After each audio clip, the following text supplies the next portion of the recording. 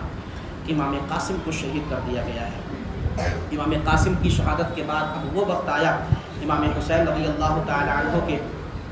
علم بردار حضرت عباس بن علی رضی اللہ تعالی عنہ، امام حسین کے یہ بھائی رکھتے ہیں حضرت عباس، جن کے ہاتھ میں جھنڈا تھا۔ امام حسین رضی اللہ تعالی عنہ کے پاس آئے اور میدان میں جانے کی اجازت مانگ رہے ہیں، اور عرض کر رہے ہیں کہ بھائی جان، سارے بھتیجے بھائی سب بھانجے بھوکے پیاسے جام شہادت نوش کر لیے ہیں، لیکن اب یہ ننھے جو بچے ہیں یہ پیاس کی شدت سے بلک رہے ہیں، تڑپ رہے ہیں، اور ان کا بلکنا تڑپنا مجھ سے دیکھا نہیں جا رہا۔ آپ مجھے اجازت دیجئے تاکہ میں کسی طرح نہر فرات سے پانی بھر کے لاؤں، میں نہ پیوں، آپ نہ پیے، لیکن ان بچوں کے حلق میں تو کچھ پانی جائے، بیویوں کے حلق میں تو کچھ پانی جائے۔ امام حسین رضی اللہ تعالی عنہ کی آنکھیں اشکبار ہو گئی، کہنے لگے کہ بھائی عباس، تم ہی تو میرے علم بردار ہو، اگر تم پانی لاتے لاتے شہید ہو گئے تو پھر میرا جھنڈا کون اٹھائے گا؟ میرا جھنڈا کون اٹھائے گا؟ کہا کہ میں آپ پر قربان، آپ مجھے پانی لانے کی اجازت ضرور دیجئے، اس لیے کہ ننھے بچوں کی پیاس کی شدت مجھ سے دیکھی نہیں جا رہی ہے، بس آخری تمنا یہی ہے کہ کسی طرح ان ننھے سے بچوں کو پانی پلا کر میں بھی جام شہادت نوش کر لوں۔ امام حسین رضی اللہ تعالی عنہ نے جب دیکھا کہ میرے بھائی عباس علم بردار بہت زیادہ اصرار کر رہے ہیں تو آپ نے اجازت دے دی۔ اجازت دینے کے بعد جو ہے آپ نے ایک مشکیزہ کاندھے پر رکھا اور گھوڑے پر سوار ہو کر نہر فرات کی طرف روانہ ہوئے۔ یزیدی فوج نے جب دیکھا کہ ایک شخص حضرت عباس ہماری طرف آنے کے بجائے جو ہے نہر فرات کی طرف جا رہا ہے تو جو ہے لوگوں نے آپ کو روک دیا، تو آپ نے فرمایا اے لوگوں، کیا تمہیں اللہ اور اس کے رسول صلی اللہ علیہ وسلم سے شرم نہیں ہے؟ کیا تمہیں افسوس نہیں ہے کہ افسوس تم نے بے شمار خطوں کو بھیج کر تم نے نواسے رسول کو بلانے کے بعد ان پر پانی کو بند کر دیا اور تم ان سے مقابلہ کر رہے ہو؟ کل اللہ کے رسول صلی اللہ علیہ وآلہ وسلم سے تم کیا منہ دکھاؤ گے؟ کس طرح تم نے بے وفائی کی؟ تم نے ان کے تمام عزیز و اقارب اور رفقا کو شہید کر دیا، چھوٹے چھوٹے بچوں کو تم نے پانی کی بوند کے لیے ترسا دیا ہے، حضور کو کیا منہ دکھاؤ گے؟ تو کوفیوں میں سے کسی نے جواب دیا، یزیدیوں میں سے کسی نے جواب دیا کہ اگر ساری دنیا پانی ہو جائے، ساری دنیا میں صرف پانی ہو جائے، تب بھی ہم تمہارے خیمے تک پانی کا قطرہ پہنچنے نہیں دیں گے، جب تک حسین جو ہے یزید کی بیعت نہ کر لیں۔ ظالموں کا یہ جواب سن کر آپ کو جلال آ گیا اور آپ نے فرمایا تمہیں حسین کے بارے میں معلوم نہیں، حسین وہ ہیں جو سر کٹا تو سکتے ہیں، سر جھکا سکتے نہیں، اس لیے کہ مرد حق باطل کے سامنے باطل سے ہرگز خوف کھا سکتا نہیں، مرد حق باطل سے ہرگز خوف کھا سکتا نہیں، سر کٹا تو سکتا ہے لیکن سر جھکا سکتا نہیں۔ حضرت عباس شیر کی طرح ان پر جھپٹ پڑے اور تلواروں سے دھواں دھار حملہ کرنے کے بعد بہت سے دشمنوں کو موت کی نیند سنانے کے بعد گھوڑا دوڑاتے آپ نہر فرات پر پہنچے۔ نہر فرات سے فوراً آپ نے پانی بھرا، مشکیزہ بھرا، اور مشکیزہ بھرنے کے بعد جو ہے آپ نے چلو میں پانی لیا کہ لاؤ میں بھی پی لیتا ہوں، لیکن جیسے ہی چلو میں پانی لیا یا آپ پانی کی طرف پینے کی طرف جھانکے کہ میں بھی پانی پی لوں، پانی کے پاس آ گیا ہوں تو میرے حلق میں بھی پانی اتر جائے، جیسے ہی آپ پانی پینا چاہتے تھے اچانک آپ کو ننھے علی اصغر کی یاد آ گئی۔ میں پانی پی لوں گا لیکن ننھے علی اصغر ابھی پیاسے ہیں، میں پانی پی لوں حسین ابھی پیاسے ہیں، میں پانی پی لوں علی اکبر ابھی پیاسے ہیں، میں پانی پی لوں سکینہ ابھی پیاسی ہے، میں پانی پی لوں زینب ابھی پیاسی ہے، میں پانی پی لوں بیمار زین العابدین ابھی تک پیاسے ہیں، میں کیسے پانی پی سکتا ہوں؟ چلو میں پانی اٹھایا ہوا تھا، فوراً آپ نے پانی پھینک دیا اور قسم کھائی کہ جب تک یہ مشکیزہ حسین کے خیمے تک نہیں پہنچا دوں گا خود بھی پانی کا ایک قطرہ اپنے حلق کے اندر نہیں لوں گا۔ پانی کا مشکیزہ اٹھانے کے بعد جو ہے گھوڑا دوڑا کر آپ امام حسین کے خیمے کی طرف جانے لگے۔ دشمنوں کی صف سے آپ نکلے، کسی نے چلایا کہ اے لوگوں، اگر تمہیں تم نے اس پانی کو حسین کے خیمے تک پہنچنے دے دیا تو ان قریب تمہاری بیویاں بیوائیں ہو جائیں گی، تمہارے بچے یتیم ہو جائیں گے۔ اگر تمہیں اپنی بیویوں کو بیوہ نہیں کرنا ہے، بچوں کو یتیم یتیم نہیں کرنا ہے تو اس عباس کو پانی لے جانے سے روکو۔ اگر پانی کا ایک قطرہ بھی حسین کے خیمے تک پہنچ گیا تو آج ہم میں سے کوئی بھی زندہ باقی نہیں رہے گا۔ اب ساری کی ساری فوج جو ہے، ساری کی ساری فوج حضرت عباس کی طرف جو ہے لپک پڑی۔ حضرت عباس رضی اللہ تعالی عنہ اس کوشش میں ہے کہ کسی طرح یہ پانی پہنچ جائے، دشمنوں کو مارتے کاٹتے چیرتے پھاڑتے آپ امام حسین کے خیمے کی طرف بڑھتے چلے جا رہے ہیں۔ ایک بدبخت جس کا نام زرارہ تھا، پیچھے سے دھوکہ دے کر ایسا تلوار اس نے مارا، ایسی تلوار چلائی کہ آپ کا ہاتھ کھانڈے سے الگ ہو گیا، ہاتھ ہی آپ کا کٹ گیا۔ آپ نے فوراً یہ مشکیزہ دوسرے ہاتھ پہ لیا، دوسرے ہاتھ پہ لینے کے بعد جو ہے اس ہاتھ سے آپ مشکیزہ بھی آپ کے ہاتھ میں ہے اور آپ اس ہاتھ سے تلوار بھی چلا رہے ہیں، دشمنوں کو بھی صاف کر رہے ہیں کہ اچانک نوفل بن ارزق خبیث نے آپ کے داہنے بازو پر بھی ایسا وار کیا کہ یہ داہنا بازو بھی کٹ کر گر گیا۔ آپ نے مشکیزے کو اپنے دانتوں سے پکڑ لیا، مشکیزہ کسی طرح حسینی خیمے تک پہنچ جائے۔ خدا کی قسم آج یزیدیوں میں سے کوئی بھی باقی نہیں رہے گا، اور یزیدی اس بات کی کوشش کر رہے تھے کہ اگر خیمہ پہنچ گیا تو ہم میں سے کوئی باقی نہیں رہے گا۔ امام حسین رضی اللہ تعالی عنہ کی طرف آپ بڑھتے جا رہے ہیں، دانتوں سے مشکیزہ آپ نے پکڑ رکھا ہے، اور ان قریب آپ خیمے حسین کی طرف بڑھنے ہی والے تھے کہ ایک بدبخت نے ایسا تیر چلایا کہ وہ تیر ڈائریکٹ مشکیزے کے اندر لگا، مشکیزہ پھٹا، سارا پانی جو ہے زمین پر آ کر بہہ گیا، سارا پانی زمین پر آ کر بہہ گیا۔ آپ پر حملہ کیا گیا، حملے کی وجہ سے آپ گھوڑے سے نیچے تشریف لے آئے اور چلا کر کہا یا اخا ادرکنی، میرے بھائی اب میری خبرگیری فرمائیے۔ امام حسین رضی اللہ تعالی عنہ، ظالموں نے آپ کو چاروں طرف سے گھیر، جب مشکیزہ آپ کا پھوڑا گیا، پانی بہا تو ظالموں نے چاروں طرف سے آپ کو گھیر کر زخموں سے چور چور کر دیا، یہاں تک کہ آپ اپنی آخری سفر کی طرف روانہ ہونے لگے۔ آپ امام حسین رضی اللہ تعالی عنہ کو آواز دی، آواز دینے کے بعد امام حسین آئے، دیکھا کہ میرے بھائی عباس علمدار خون میں نہائے ہوئے ہیں اور ان قریب جام شہادت نوش فرمانے والے ہیں۔ شدت غم میں امام حسین نے جب اپنے بھائی کی طرف نظر کی، یہی بھائی جو ہے میری پیٹھ کی ہڈی تھا، یہی بھائی میرے لیے ایک مضبوط سہارا تھا، لیکن جب یہی بھائی شہادت کا جام پینے لگا، یہی بھائی جب انتقال کی طرف کوچ کرنے لگا، امام حسین نے فرمایا الآن ظہرت کسری، اب افسوس کہ میری پیٹھ ٹوٹ گئی۔ امام حسین رضی اللہ تعالیٰ عنہ کی زبان سے نکلا، حضرت عباس علمدار بھی جام شہادت نوش کر کے اس دنیا سے رخصت ہو گئے۔ ایک روایت میں آتا ہے کہ بس امام حسین جو ہے آپ کو خیمے کی طرف لا ہی رہے تھے کہ راستے ہی میں آپ کی روح جو ہے پرواز کر گئی اور آپ نے بھی جام شہادت نوش فرما لیا۔ جب امام حسین کے بھائی حضرت عباس علمدار شہید ہوئے تو اب ایک نوجوان سامنے آیا جس کو امام حسین کا لخت جگر کہا جاتا ہے، جو امام حسین کا نور نظر ہے، جو ہم شبیہ پیغمبر ہے، حضرت علی رضی اللہ تعالی عنہ کا پوتا ہے۔ چہرہ ایسا کہ جس چہرے پر جمال نبوت نظر آ رہا ہے، جس چہرے پر جو ہے حضور کی جھلک نظر آ رہی ہے، حضور کی پرچھائی نظر آ رہی ہے۔ اور حضرت علی اکبر رضی اللہ تعالی عنہ، امام حسین کے جو 3 بیٹے کربلا کے میدان میں تشریف لائے تھے، سب سے بڑے علی اکبر تھے، سب سے بیچ میں امام زین العابدین تھے جو بیمار تھے، اور سب سے چھوٹے ننھے علی اصغر تھے۔ امام حسین کی بارگاہ میں حضرت علی اکبر تشریف لائے، اور حضرت علی اکبر جب تشریف لائے تو کہا ابو جان، بیٹا اپنے باپ سے آج اجازت طلب کر رہا ہے کہ ابو جان آپ جو ہے مجھے اب میدان کارزار میں جانے کی اجازت دے دیجیے۔ آپ نے اپنے بیٹے پر نظر ڈالی اور فرمایا بیٹا باپ سے اجازت مانگ رہا ہے، کس بات کی اجازت دے دوں؟ کیا تیروں سے چھلنی ہونے کی اجازت دے دوں؟ کیا تلواروں سے زخمی ہونے کی اجازت دے دوں؟ کیا نیزوں سے شہید ہونے کی اجازت دے دوں؟ تو ہی تو میرا بیٹا ہے، میرا ایک بیٹا بیمار ہے، ایک ننھا سا بیٹا ہے، تو میرا بڑا بیٹا ہے، تو اپنے باپ سے شہید ہونے کی اجازت مانگ رہا ہے؟ بھلا باپ بھی بیٹے کو شہید ہونے کی اجازت دے سکتا ہے؟ حضرت امام علی اکبر نے یہ بات پیش کی تو پیش کرنے کے بعد امام حسین نے فرمایا کہ ایک کام کرو، تم یہیں رکو، میں خود جاتا ہوں جنگ کرنے، اس لیے کہ یہ لوگ میرے خون کے پیاسے ہیں، میری شہادت کے بعد پھر یہ کسی سے تعارض نہیں کریں گے، کسی سے کچھ بھی نہیں کہیں گے۔ امام علی اکبر نے عرض کیا ابا جان اگر آپ شہید ہو گئے تو آپ کی شہادت کے بعد جو ہے پھر ہمیں زندگی میں کوئی مزہ نہیں ہے، ایک بیٹا باپ کے پاس آتا ہے، باپ کا نور نظر ہوتا ہے، اندازہ لگائیے کہ امام حسین پر ایک ایسا وقت بھی آیا کہ امام حسین رضی اللہ تعالی عنہ کو مجبوراً اپنے بیٹے کو اجازت دینی پڑی، جس بیٹے کو ناز نعم کے ساتھ پال کر بڑا کیا تھا،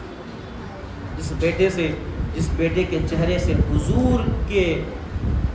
کے چہرے کی شبیہ نظر آتی تھی۔ امام علی اکبر وہ تھے جن کا چہرہ ایسا تھا کہ حضور سے بہت ملتا جلتا تھا۔ آپ نے فرمایا کہ آپ شہید ہو جائیں گے تو آپ کے بعد میں بھی زندہ نہیں رہنا چاہتا، ہماری زندگی میں کچھ مزہ نہیں ہے، لیکن ہاں آپ مجھے اجازت دے دیجئے تاکہ میں بھی جنت میں پہنچ کر اپنے نانا جان صلی اللہ علیہ وآلہ وسلم کی بارگاہ میں حاضر ہو جاؤں، میں بھی ان کے ساتھ ہو جاؤں۔ چہیتا بیٹا، ایسا چہیتا بیٹا تھا کہ امام حسین نے آج تک اس کی کوئی آرزو پوری نہ کی ہو، ایسا ہو ہی نہیں سکتا تھا، ساری آرزویں پوری کی تھی، لیکن آج وہ بیٹا شہید ہونے کی اجازت مانگ رہا ہے، شہادت کی اجازت طلب کر رہا ہے، اجازت دے تو کس طرح، اور نہ دے تو پھر حال یہ تھا کہ بیٹے کا دل ٹوٹ جائے گا، آرزو پوری نہیں ہو پائے گی۔ آج تک آرزویں پوری ہو رہی تھی، آج تک امیدیں پوری ہو رہی تھی، لیکن آج اگر اجازت نہیں دیتے ہیں تو آرزو پوری نہیں ہوتی، اجازت دے تو شہید ہو جائے گا۔ امام حسین رضی اللہ تعالی عنہ نے جب دیکھا کہ بیٹے کا اصرار بہت زیادہ بڑھ رہا ہے، بیٹے کی ضد بہت زیادہ بڑھ رہی ہے، تو امام علی مقام امام حسین رضی اللہ تعالی عنہ نے اپنے بیٹے کو اجازت دے دی، جا بیٹا لڑ، اور لڑنے کے بعد شہادت کا جام نوش کر۔ حضرت علی اکبر رضی اللہ تعالی عنہ میدان کارزار میں جانے کے لیے تیار ہوئے۔ امام علی مقام نے خود اپنے بیٹے کو اپنے گھوڑے پر سوار کیا۔ امام حسین پر ایک ایسا وقت بھی آیا کہ خود آپ نے اپنے بیٹے کو اپنے ہاتھوں سے اپنے گھوڑے پر سوار کیا، اسلحے ہتھیار اپنے ہاتھوں سے لگائے، فولادی ٹوپی سر پہ رکھی، کمر پر پٹکا باندھا، تلوار لٹکائی، اور تلوار لٹکانے کے بعد نیزہ اختص ہاتھ میں دیا اور کہا، اور بیٹے نے اپنے بابا جان اور خیمہ میں کھڑی تمام بیویوں کو آخری سلام کہا، ماں بھی نگاہوں کے سامنے ہے، باپ بھی نگاہوں کے سامنے ہے، بیٹا جا رہا ہے، پتہ نہیں کہ آخری دیدار ہو کہ اس کے بعد پھر دیدار کی نوبت میسر آئے۔ 18 سال کا یہ حسین نوجوان، 18 سال کا یہ نوجوان جس کا چہرہ نبی کریم صلی اللہ علیہ وآلہ وسلم کا چہرے کا خطبہ پڑھ رہا تھا،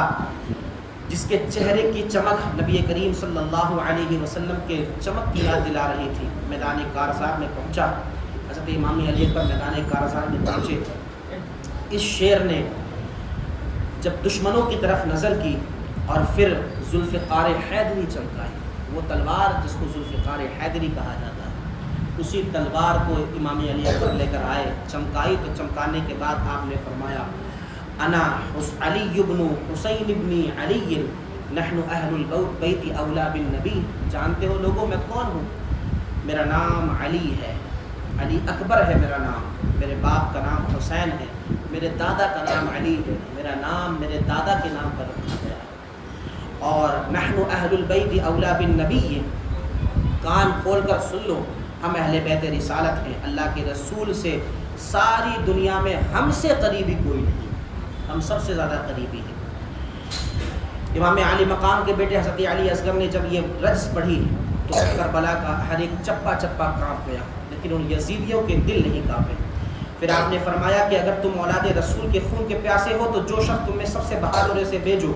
اور اگر علی شیر خدا کا زور آج تمہیں دیکھنا ہے تو میرے مقابلے میں کوئی آئے، اور ذوالفقار حیدری کا وہ آج ذوالفقار حیدری کی چمک وہ آپ آج دیکھیں کہ آپ آج کس طرح میں ذوالفقار حیدری کی چمک دکھاتا ہوں، مگر ہمت کس میں تھی کہ آگے بڑھتا۔ وہ لوگ جو یزیدی تھے وہ کوئی ہمت والے نہیں تھے، وہ تو زر اور درہم و دینار کے خریدے ہوئے تھے، وہ زر اور درہم و دینار کے خریدے ہوئے تھے، ان کے پاس ہمت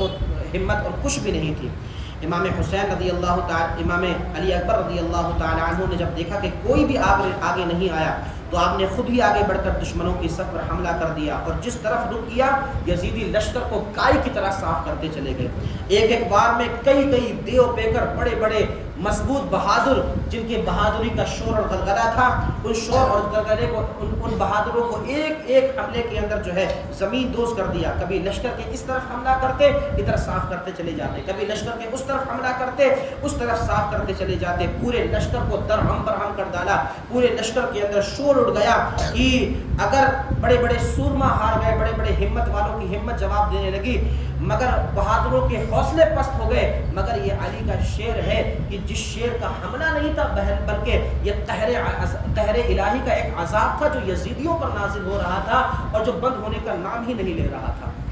ہر طرف کے لوگ سینکڑوں کی تعداد میں تلوار کی زد میں آتے اور کٹتے ہوئے چلے جا رہے تھے، اس لیے کہ آج خون تو علی کا ہے لیکن تلوار بھی آج علی کی ہے، خون علی کا ہے تلوار بھی علی کی ہے۔ آج وہ جوہر نظر آ رہا تھا، آج وہ کرامت نظر آ رہی تھی، آج وہ تلوار کا زور نظر آ رہا تھا۔ تیز دھوپ پر تپتے ہوئے ریگستان میں لڑتے لڑتے جب پیار سے بے قرار ہوئے تو پلٹ کر ابو جان کی خدمت میں آئے اور کہا یا ابنا یا ابتا العطش، ابا جان پیاس کا بہت زیادہ غلبہ ہے، اگر پانی کا ایک پیالہ مل جائے تو سب کو موت کے گھاٹ اتار دوں۔ مہربان باپ نے عزیز بیٹے کی پیاس دیکھی مگر پانی کہاں تھا جو اس عزیز بیٹے کو پلایا جاتا۔ دستے شفقت سے چہرے پر گرد کو صاف کی اور صاف کرنے کے بعد کہا کہ بیٹا تو علی اکبر اب تم جو ہے ہمیشہ کے لیے جام شہادت نوش کرنے والے ہو، ہمیشہ کے لیے تم حوض کوثر پر جانے والے ہو۔ تمہارے نانا جان، تمہارے بھائی، تمہارے اور ساتھی وہ سب کے سب تمہارے نانا جان کے پاس تمہارا انتظار کر رہے ہیں، ان قریب تم بھی شہادت کا جام نوش کر کے اپنے نانا جان کے پاس پہنچ جاؤ گے، پھر اس کے بعد تمہیں پیاس کبھی ستائے گی نہیں۔ شفیق باغ کی تسلی سے کچھ تسکین ہوئی، آپ میدان جنگ میں پہنچ گئے،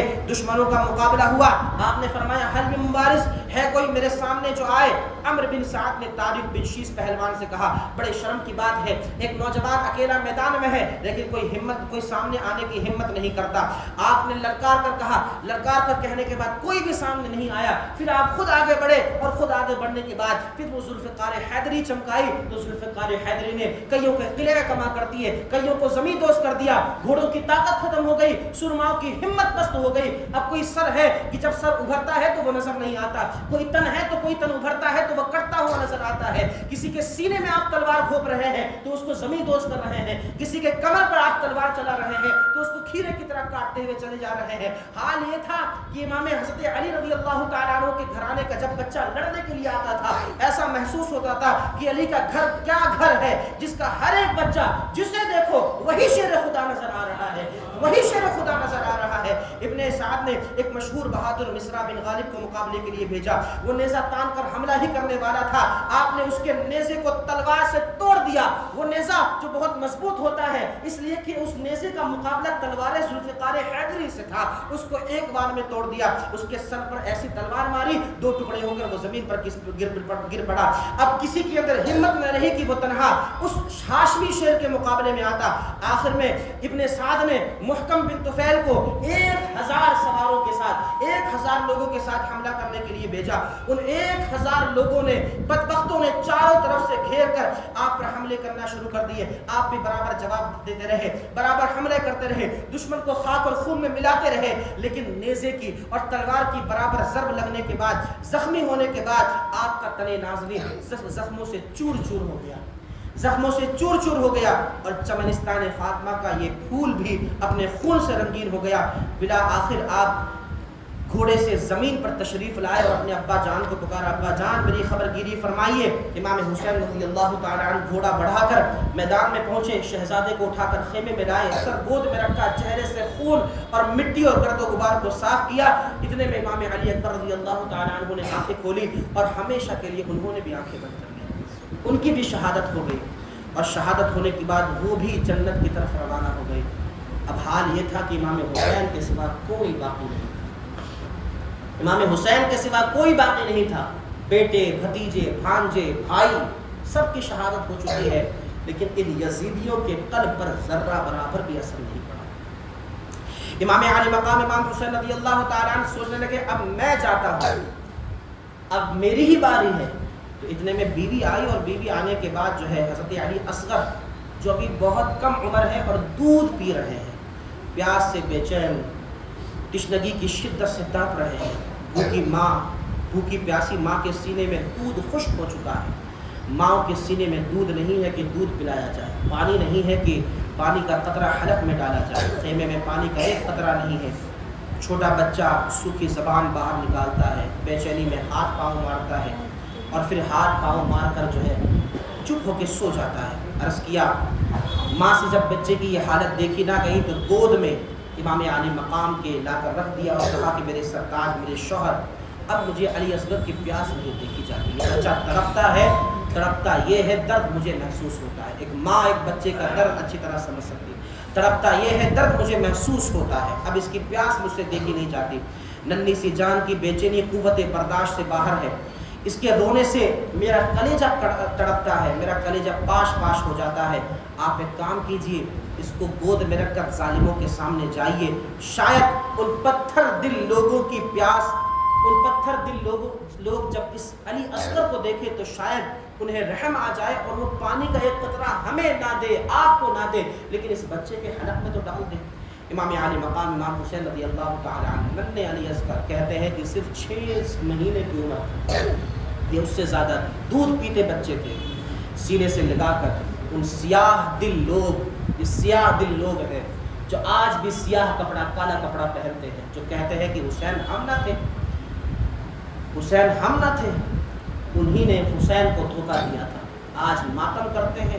سینہ ٹوٹتے ہیں اس وجہ سے کہ حسین ہم نہ تھے. کربلا کے میدان میں حسین نے چیخ چیخ کر کہا تھا، اے عمرو بن شاس، تو نے مجھے خط نہیں لکھا تھا، اے فلاں تو نے مجھے خط نہیں لکھا تھا، اے فلاں تو نے مجھے خط نہیں لکھا تھا، اے فلاں تو نے مجھے خط نہیں لکھا تھا. وہی لوگ جنہوں نے محبت کے ساتھ یہ دعویٰ کیا تھا کہ حسین آپ آئیں، ہم آپ کے ہاتھ پر بیعت کریں گے، آپ آئیں، آپ ہمارے ہاتھ پر بیعت کریں گے، یزید کے خلاف آپ سے، یزید کے خلاف آپ کے ساتھ ہو کر ہم جنگ لڑیں گے. آج وہی لوگ درہم و دینار کے لالچ میں آ کر، فوج کے ساتھ ہو کر، یزید کے ساتھ ہو کر امام حسین سے مقابلہ کرنے کے لیے آ رہے ہیں. کل قیامت کے دن حضور کو کیا منہ دکھائیں گے؟ امام علی مقام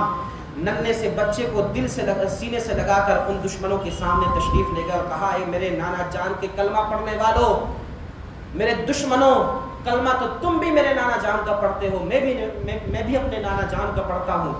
یہ سب سے میرا چھوٹا بچہ ہے جو پیاس کی شدت کی وجہ سے دم توڑ رہا ہے. یہ ننھے ہاتھوں سے تمہاری طرف ہاتھ پھیلا کر پانی کی پیاس اور چند گھونٹ تم سے طلب کر رہا ہے. اگر تمہارے نزدیک میں مجرم ہوں تو میرے اس بچے کا تو کوئی قصور نہیں ہے. میں مجرم ہوں، میرے ساتھ جنگ کرنا، میرے ساتھ تیر اور تلوار کے ساتھ پیش آنا، لیکن اس بچے کا تو کوئی قصور نہیں ہے. ذرا اس بچے کو تو پانی پلا دو. دیکھو پیاس کی شدت کی وجہ سے اس بچے کی کیسی حالت ہو رہی ہے، اگر تھوڑا سا بھی تم میں رحم ہو تو پانی پلا دو. امام علی مقام اس تقریر کا ان ظالم لوگوں پر ہلکا سا بھی اثر نہیں ہوا اور بچے پر بھی کسی کو رحم نہیں آیا. بجائے یہ کہ وہ بچے کو پانی تک نہ پلاتے، یہ پانی پلا دیتے. ایک شخص ازلی بدبخت تھا جس کا نام تھا حرملہ بن قاہل. ایسا بدبخت شخص تھا کہ اس نے تیر کا ایک ایسا نشانہ باندھا کہ وہ تیر سیدھا امام علی اصغر کے حلق کو چھیدتا ہوا. ایسا نشانہ اس نے، مردود لعین اور ہمیشہ کا مردود شخص، ازلی بدبخت، ایسا تیر کا نشانہ باندھا کہ امام حسین جب ننھے علی اصغر کو دکھا رہے تھے تو وہ تیر آیا اور تیر آنے کے بعد ننھے علی اصغر کے حلق کو چھیدتا ہوا امام علی مقام کے بازو کے اندر پیوست خون کا پھوارا جاری ہے. 6 مہینے کے ننھے علی اصغر کو بھی نہیں چھوڑا. امام حسین نے تیر کھینچا اور تیر کھینچنے کے بعد جو ہے گلے سے خون جاری ہو گیا، خون کا پھوارا اٹھنے لگا اور اس بچے نے تڑپ تڑپ کر باپ کے ہاتھ میں لے جان، اس بچے نے تڑپ تڑپ کر باپ کے ہاتھ میں یہ جان دی. زخمی جگر خبیثوں نے توڑا حسین کا، بچہ شیر خوار بھی نہ چھوڑا حسین. یہ یزیدی اتنے سخت دل کہ انہوں نے ننھے علی اصغر کو بھی نہیں چھوڑا. امام علی مقام نے حسرت بھری نگاہ آسمان کی طرف اٹھائی، بارگاہ خداوندی میں عرض کی کہ مولا حسین کی طرف سے یہ قربانی بھی قبول فرما. صبر دیکھیے آپ، ضبط دیکھیے آپ، ہمت دیکھیے آپ. رستم جیسا پہلوان ہوتا تو وہ بھی کہہ دیتا کہ یزید لا میں تیری بیعت کرتا ہوں، لیکن امام حسین کا شکر ادا کرے کہ انہوں نے اس دین کو بچا کر ہمارے پاس بھیجا ہے. 6 مہینے کے بچے کی قربانی کو دے کر دین کو بچایا ہے. پھر ننھے شہید کی لاش کو اپنے کلیجے سے لگا کر آہستہ آہستہ خیمے کی طرف روانہ ہوئے اور جب ماں کی گود میں علی اصغر کی لاش کو لا کر دیا، جو ماں ماں انتظار کر رہی تھی کہ میرا بیٹا پانی پی کر آئے گا، میرا بیٹا، تیرے بیٹے کے حلق میں پانی کے چند قطرے ہوں گے، اس حال میں آئے گا۔ لیکن جب لاش کو دیا تو ماں نے کہا ہائے میرا لال، ہائے میرا بیٹا، ہائے میرا لال، ہائے میرا بیٹا، اور کہنے لگی کہ بیٹا تیری ماں کے پستان سے اپنا منہ تو لگا، شاید دودھ نکل آئے، شاید تو سانس لینے لگے۔ تیری ماں کے سینے کے اندر دودھ نہیں ہے، میرے لال آنکھ تو کھول۔ حالانکہ نظر آ رہا تھا کہ خون کا فوارہ ابل رہا ہے، یقین نہیں آ رہا تھا کہ ان ظالموں نے علی اصغر کو بھی نہیں چھوڑا۔ کہا بیٹے ذرا منہ کھول، تیرے منہ میں پستان لگاتی ہوں، دودھ کا قطرہ آئے گا تو زندہ ہو جائے گا، تیرے اندر روح آ جائے گی۔ لیکن افسوس کہ اس ننھے علی اصغر کو بھی شہید کر دیا گیا تھا۔ امام حسین رضی اللہ تعالی عنہ نے ننھے علی اصغر کو لیا، وہ بھی جام شہادت سے نوش ہو کر ننھے علی اصغر کو بھی ماں سے جدا کر دیا گیا۔ کوئی بات نہیں تھا کہ ان یزیدیوں کے مقابلے میں جاتا، یزیدی خوش تھے، ہم نے حسین کے تمام گھر والوں کو بے گھر کر دیا ہے، تماموں کو شہید کر دیا ہے، تماموں کو موت کی نیند سلا دی ہے، اور سمجھ رہے تھے کہ ہم نے دنیا جیت لی ہے۔ دنیا جیتنا اتنا آسان نہیں ہے، آخرت تو کوئی جیت کے دکھائے، کل جنت کے اندر کوئی داخلہ لے کے تو دکھائے۔ یزیدیوں میں سے کوئی بھی جنت کے اندر داخلہ لے کے تو سکھائے کہ امام حسین